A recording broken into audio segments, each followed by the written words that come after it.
Pedro Dilela, que ha trabajado en la Comisión de Reforma, titular de la UBA, una persona destacadísima, ahora presidente del próximo Congreso Mundial, que también, si quisieras presentarlo, Pedro, sería muy bueno, el próximo Congreso Mundial de Derecho de Familia, que se va a hacer en la Universidad de Buenos Aires este año y que va a contar con figuras muy destacadas del ámbito internacional y nacional, pero además una figura que ha acompañado durante muchas transiciones al derecho argentino. Es muy joven, pero ha acompañado ya muchas transiciones del derecho argentino.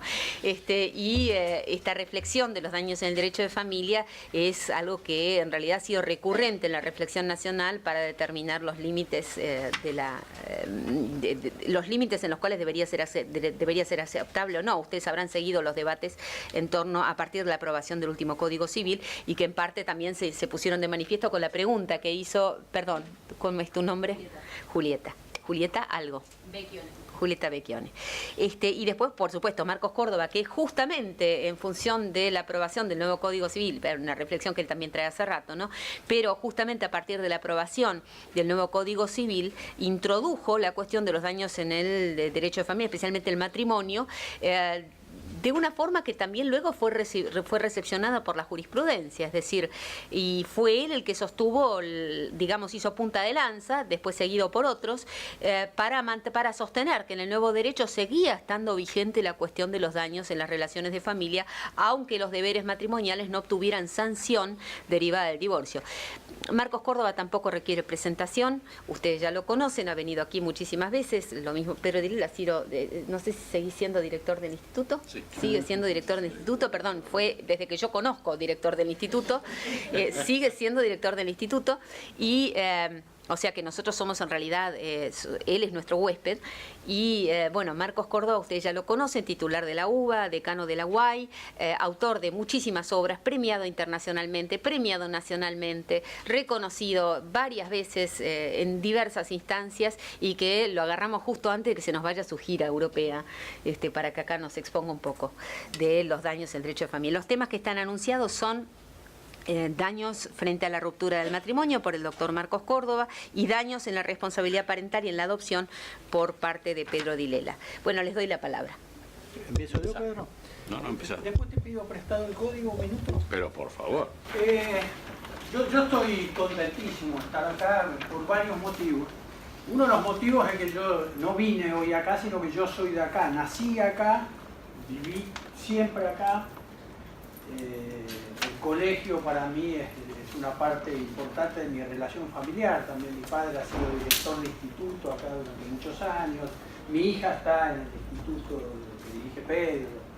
Así que para directora del instituto. Sí. Gracias a tu generosidad. No, gracias a tu Y para mí estar con ustedes es estar en mi medio ambiente, en mi caldo de cultivo. Y mucho de lo que yo hablo es porque lo que yo he recibido acá. Es decir, mucho de lo que yo digo y hablo en otros lugares y lo que escribo y todo tiene que ver con una relación directa que tenemos los que somos entusiastas del derecho entre lo que es la vida real, la vida cotidiana y la necesidad de hacer que el derecho sea útil, sea una herramienta útil, que no sea un producto de laboratorio, que sea aquello que nos sirve a nosotros para guiarnos en la vida, pero no solo en el ámbito profesional, sino para saber que la ley no es solo para los jueces y para el litigio. La ley tiene un deber primario, principal, primordial, que es evitar el litigio. El código, la ley en general, existe para que cada uno sepa qué debe, qué le corresponde, qué no debe, y hacer y abstenerse de hacer aquello que corresponda. Y solamente los códigos cumplen una función secundaria, menos trascendente, cuando es para ir al litigio, porque numéricamente la cantidad de relaciones jurídicas, de vínculos jurídicos, de acciones jurídicas que llegan a los jueces son mínimas, son intrascendentes. De todos los actos jurídicos en los que cada uno de ustedes hoy fueron sujetos, ¿cuántos van a llegar a la judicatura? Un número insignificante. Pero sin embargo, todos los actos que realizaron hoy están regidos por esto, por los principios, por las normas, por los valores. Entonces yo creo que es muy importante que tengamos en consideración eso, es decir, ¿para qué es que existe el derecho? El derecho existe para que podamos vivir en armonía. Ahora, para que podamos vivir en armonía, no alcanza con decir que el ejercicio de un derecho no puede dar lugar a indemnizar. El ejercicio de un derecho puede dar lugar a indemnizar, pero no porque lo dice Marcos Córdoba. Lo que dice Marcos Córdoba no le importa a nadie. Lo que piensa Marcos Córdoba no le sirve a nadie. Lo que importa es aquello que es exigible. Pero por supuesto, lo que importa es lo que es exigible. Acá no hay ningún artículo que diga que lo que piensa Marcos Córdoba obliga a nadie. No hay, yo lo busqué. No dice, no, miren, son un montón de artículos. No. Pero acá hay uno que dice las leyes son obligatorias para todos. Está acá. Y antes había otro código y el artículo 1 decía las leyes son obligatorias para todos. Y la Constitución Nacional dice que nadie está obligado a lo que la ley no manda, nadie está privado de lo que la ley no prohíbe, nadie está obligado, nadie puede ser penado si no es en base a una norma preexistente al hecho del proceso. Eso es lo que hace que esto sea obligatorio, ¿no es cierto? Ahora, partamos de esta base, esto es obligatorio y el deber de reparar puede producirse también por un acto lícito. De hecho, se repara hasta la expropiación. Es un acto lícito. Entonces, eso de que el ejercicio de un derecho no da lugar a la reparación, no es parte de la estructura jurídica argentina. Y nosotros vivimos en la Argentina. Nadie dice que uno no pueda divorciarse. Divorciarse está contemplado en la estructura jurídica argentina. Acá dice que no podemos divorciar, y es más, no podemos divorciar aunque el otro no quiera divorciarse. Puedo ir solito acá al registro civil, yo me casé acá en la calle Moreno. Y puedo ir corriendo acá a tribunales y pedir el divorcio. ¿Sí o no? Puedo ir. Sin embargo, si eso causa daño, tendré que ver si me hace sujeto pasivo de una reparación. Pero para eso tengo que revisar no lo que digo yo, ni lo que dice nadie, sino lo que dice acá adentro. Porque acá adentro no dice que lo que vamos a decir nosotros hoy es obligatorio. Acá adentro dice que lo que es obligatorio es la ley. Entonces voy a revisar la ley. Y después ustedes dirán si es obligatorio o no. ¿Está claro? Ustedes van a llegar a sus conclusiones. Y entonces empiezo a revisar, y no les voy a decir artículo por artículo, pero hablaban hoy de antijuridicidad. Primero, hay una cuestión que es esta. No hay reparación si no hay daño. Si yo no daño, ¿qué voy a reparar? La reparación requiere un daño. ¿Sí o no? ¿Puede haber reparación sin daño? No, si no, no hay nada que reparar. Ese es el primer tema. El segundo tema, ¿qué es el daño? El daño es una reducción, disminución o privación de un derecho, tomando la palabra derecho como algo amplio. ¿Qué es lo indemnizable? ¿Lo indemnizable es ese detrimento en un bien?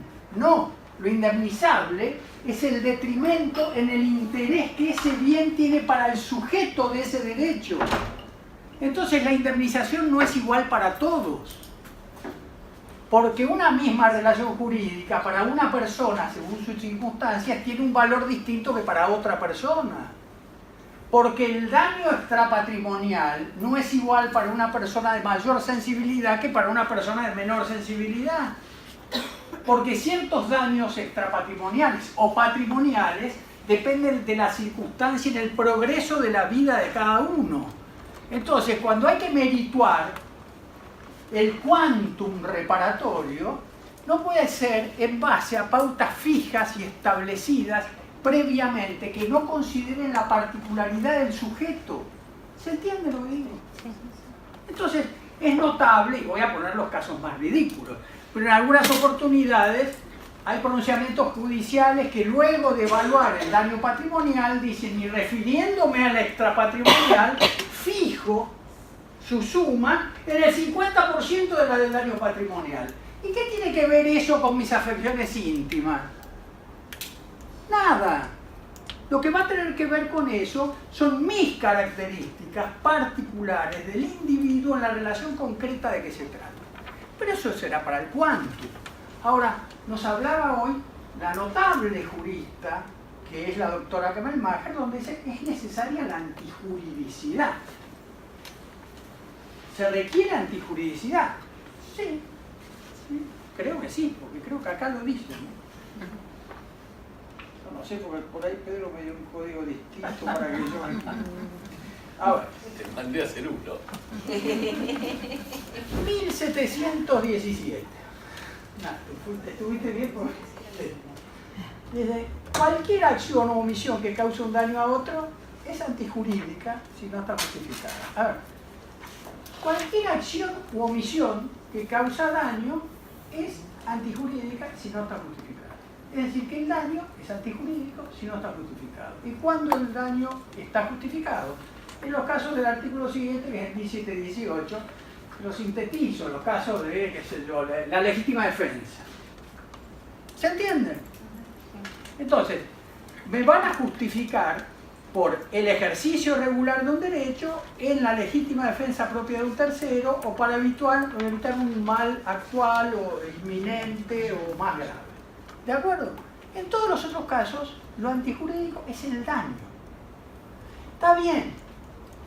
Puede ser que por política legislativa se opte por decir estas normas que indican esto son para un ámbito reservado o no son aplicable a todos los ámbitos, son aplicables a todos menos a algunos o son aplicables solos a estos.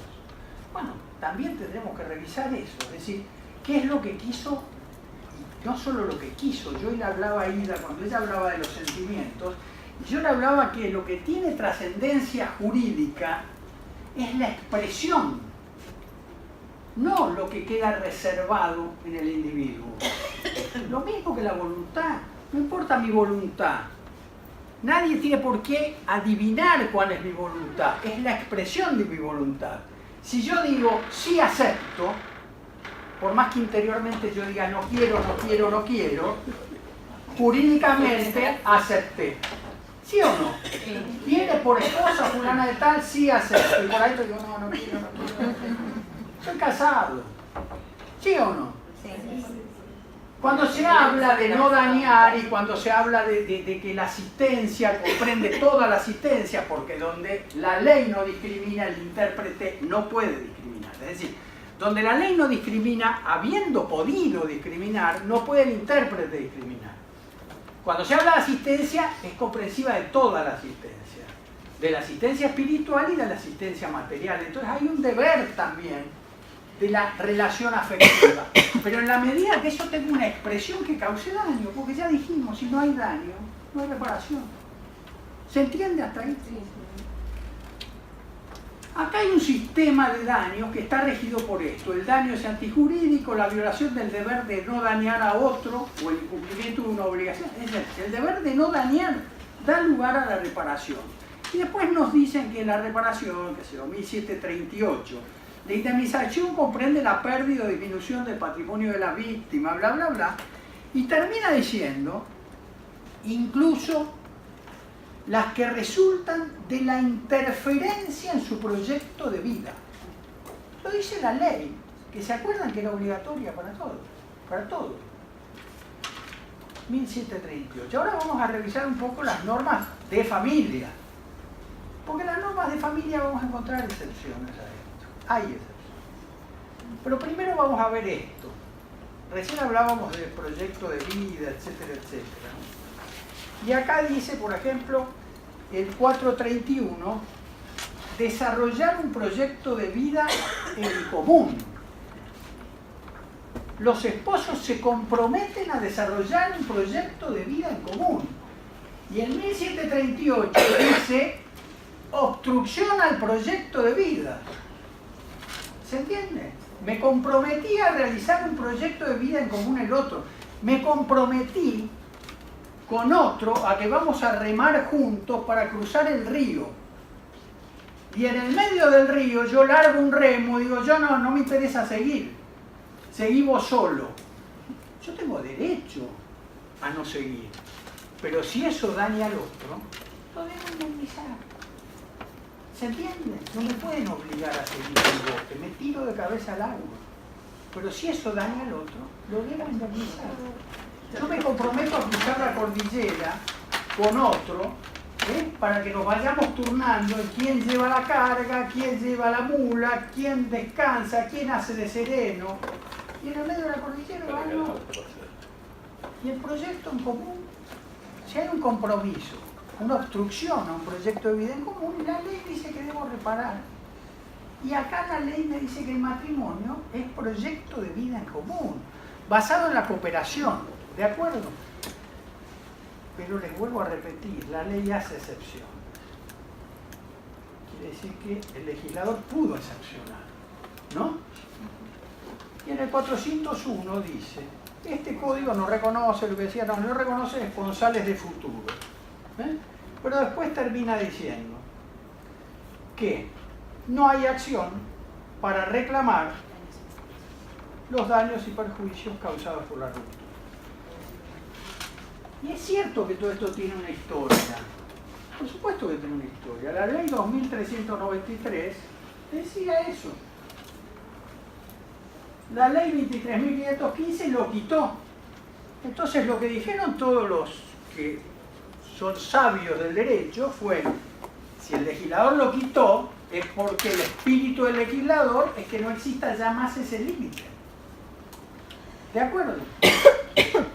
Y ahora lo volvieron a poner. Es decir, el legislador quiso excepcionar, es ley, es obligatorio, no hay acción. Sin lugar a duda. Ahora, cuando me dicen en el 430 y en el 431 cuáles son los deberes matrimoniales, no me dicen que no hay acción para reclamar indemnización por daños. ¿Me lo pudieron haber dicho? No me lo dijeron. Entonces, eso es lo que dice la ley, no lo que dice Marcos Córdoba. No existe la doctrina de Marcos Córdoba. Porque nada es obligatorio, porque lo diga nadie. Es porque está acá. Y para que esto esté acá, pasó por 2 cámaras, y por una promulgación y por una publicación. ¿Sí o no? Sí. Eso es lo que hace que las cosas sean obligatorias. Ahora, puede ser que haya habido algo que estaba previsto por las personas más geniales del mundo. Pero cuando llegó a ese filtro, que es una cámara, otra cámara, y la promulgación, no lo pasó. Y eso hace que por imperio constitucional no obligue a nadie. ¿Está claro? Está claro. Ahora, eso es respecto a un análisis puramente basado en las normas exigibles. Ahora pensamos eso en relación a la realidad social de la República Argentina. Con la ley anterior, nada existía que impidiera la aplicación de las normas de reparación en las relaciones de familia. En el año 1980 empieza toda una modificación de la doctrina argentina. Yo me acuerdo un congreso de daños que fue célebre en la ciudad de Comodoro Rivadavia, donde me acuerdo que Zanoni era uno de los jóvenes brillantes que aparecía, era secretario de comisión Zanoni en esa oportunidad, y los que ya eran los capitostes eran Mosetti Turrapes, Moaced Espané, Belucio, etc. Y ahí todos empezaron a reconocer la introducción del daño, de las reglas de daño en el derecho de familia. Hubo alguien que fue célebre por la consecuencia jurídica que tuvo su intervención y que corresponde a este departamento judicial y que hace un rato estaba sentada ahí, que es Delma Cabrera. Fue la primera que dictó una sentencia condenando a reparar el daño sufrido por una persona que no había sido reconocido espontánea y oportunamente por su padre. Y cuenta Delma Cabrera, y ha sido testigo de los relatos de Delma Cabrera, la doctora Bassetti, seguramente Pedro también, y todo, que cuando tenía que resolver esta cuestión, incluso llamó a su amigo Eduardo Zanoni, le dijo: Eduardo, tengo esta situación, yo creo que debo reparar, este chico debe ser reparado, y que Zanoni le contestó: no hay ningún precedente en la República Argentina y que yo conozca tampoco en el mundo. Sin embargo, dice ella que se quedó toda la noche con el expediente frente a la vista y empezó a buscar y dijo: ¿y dónde está la norma que dice que todos estos artículos no se aplican? Entonces se aplican e indemnizó. Después apareció el precedente sanjuanino que no se lo puede desvalorizar porque fue el mismo precedente que también tomaron después esos notables profesores del derecho de familia que ya en su ejercicio activo nos están abandonando, que fueron Bosser, Zanoni, etcétera, etcétera, y que con las leyes 23.264 del año 85, 23.515 del año 87, vinieron a actualizar el derecho de familia en relación a las necesidades sociales. Y tomaron el precedente sanjuanino y dijeron, si el incumplimiento de un compromiso causa un daño, y ese daño no es reparado, existe una indemnidad para dañar. Yo puedo dañar por el hecho de que tengo un título que me vincula en una familia. Tengo una indemnidad por tener ese título. Entonces fue que se borró aquello que la 2393 no quería, que admitió la 23.515 y que vuelve a no admitir este código. Pero que es ley, por lo tanto es obligatorio. Por supuesto que cuando yo me refiero a la ley, no me refiero a un artículo ni a un código. Me refiero a la estructura jurídica en su conjunto, con el respeto de las jerarquías normativas. La Constitución Nacional, vamos a hacer la pirámide de Kelsen al revés, en lugar de partir, hagamos así, hay un reflector que es la Constitución Nacional. Todo lo que ilumina la Constitución Nacional es lo que se le habilita al legislador común.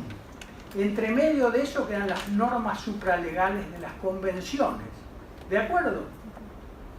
Todo lo que está abajo debe estar de conformidad con ello. Y en ello surge que la ley es obligatoria para todos y de allá donde el legislador no discrimina, el intérprete no puede discriminar.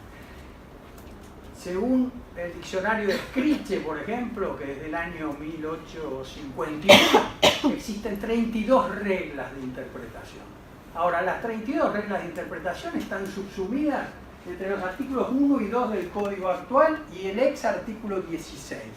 Y de ahí se dice, la primera regla de interpretación es la gramatical. Gramaticalmente interpretar la letra de la ley en su conjunto con respecto de las jerarquías normativas. La conclusión es de ustedes. Muchas gracias.